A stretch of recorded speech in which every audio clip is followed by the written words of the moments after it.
This is Leo, Atheist at Large in Chicago. This segment is a response to Pagan Wolf's request for atheist events at Counter-Evangelism. I'm signed up in a couple of atheist meetup groups in the Chicago suburban area.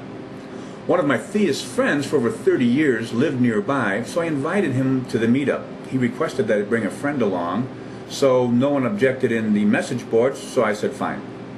The two theists show up at the meeting. The stranger was a leader of a small Bible study group that my friend was part of, and it seemed as if he was starting an evangelical group.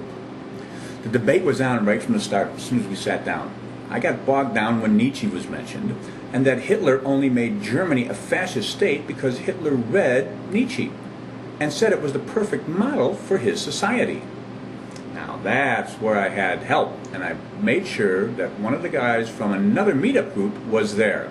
It just so happens that I frequent the Infidel Guys stick-em meetup site, and there was a guy there that I knew that could handle this type of situation.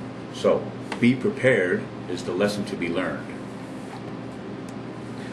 As the debate continued, some more of the members got interested in the conversation, and we were able to split up the pair. This is a good idea when they can't work off each other. However, that wasn't the goal. It just worked out that way. This is a faither tactic to try and split people up so they can't work off of each other. Always have a friend around, because in many cases you'll have, like the Mormons, that will have 2 or 3 or more people that will try and surround you and gang up on you, so to speak. So it's always good to have a friend around. If you think that you're outnumbered and you really can't cope with their analogies, you don't have the training, etc., then it's best to kind of bail and not give them their day. Although they will take it as a win, come back later with more friends and have the debate again. Now, wouldn't you know it though, my friend asked someone, have you ever lied to someone? This is what Pagan Wolf was talking about in one of his counter-evangelist tapes. Now, she was very well briefed in religion. She actually went to Bible camp when she was a young teen. But she was stumped on this and what to say. With Pagan Wolf's advice, I quickly asked my friend to ask me the question, and he did. And I asked him, have you ever told a woman something that wasn't true, so not to make her feel bad if she heard the truth? It shut him down. Thank you, Pagan Wolf. It really works. Now, I had command of the conversation and could steer it anywhere I wanted. This is another tactic faithers use in keeping the debating opponent on ground and topics that the faither has as a strong suit. So you want to be able to take that away and turn it into your strong suit, wherever you're strong at talking, whatever information that you know.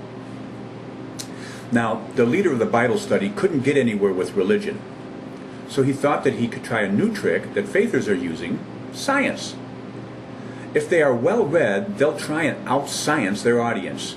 And from what I found out later, this guy does it all the time to his crew in the Bible study. So he started. The gentleman he was speaking to asked him, would you like to talk to a physicist? It shut him down. All he could do was say yes. He just leans back in the chair and said yes. Once the conversation got into theoretical fourth dimensional space, we were all lost, including the faithers, and we tried to have the physicist speak normal English. But the debate continued. The leader of the Bible study started to make statements where he would talk about his God in a first person as to make anyone that wanted to retort would have to use the word God in a way that would acknowledge a God. I had to stop him in mid-conversation more than once and tell him, it's your God, not ours. Don't phrase the question with the mistake that you're going to get someone that agrees with you that there is a God. Once again, he had to sit back, regroup. He said he didn't know of any other way to talk about God. I told him, bullshit. All you need to do is say, my God, meaning his God. Like I said, I had to remind him a couple of times. I could read in his face and body language what he was doing. Implantation of the idea that God exists. It's a part of brainwashing and direction of the conversation. All con acts or salesman tricks do such things. What a salesman does is he wants his mark to acknowledge his wares or ideas and then give them positive attributes. that sets the mind to think positively of the idea or wares that the salesman is trying to sell. Now, what gave him away was he was doing a little tell, an ever so slight smirk as he was talking, just as he said God.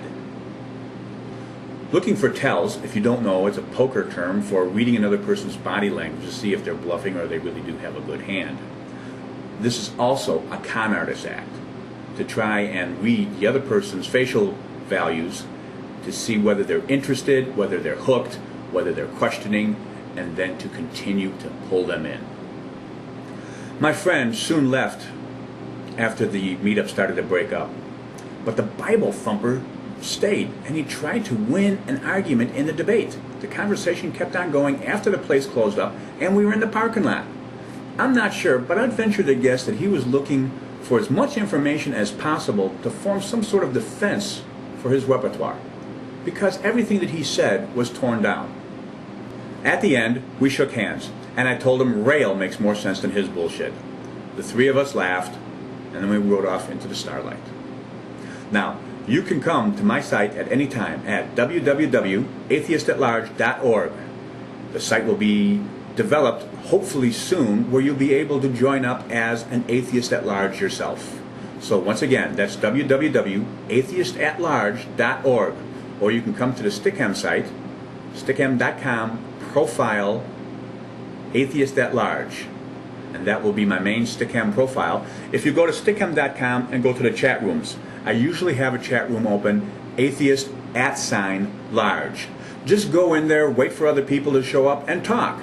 I leave the rooms open for other people to converse if I'm not around. So please, come and visit, and have a great day. This is Leo, Atheist at Large in Chicago, signing off. Take it easy.